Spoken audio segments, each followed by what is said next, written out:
This is an important message for the following areas. All of Florida. The National Weather Service in Detroit.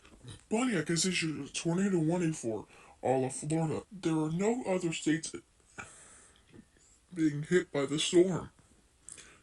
But if you live in Florida, gather under a workbench or some sturdy furniture.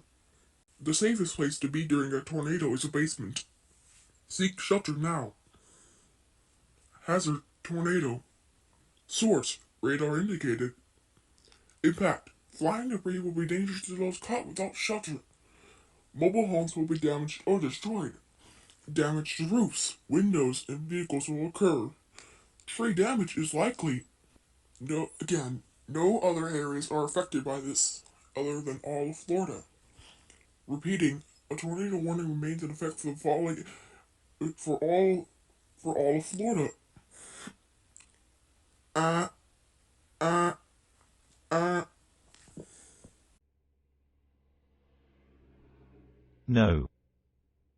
Yes.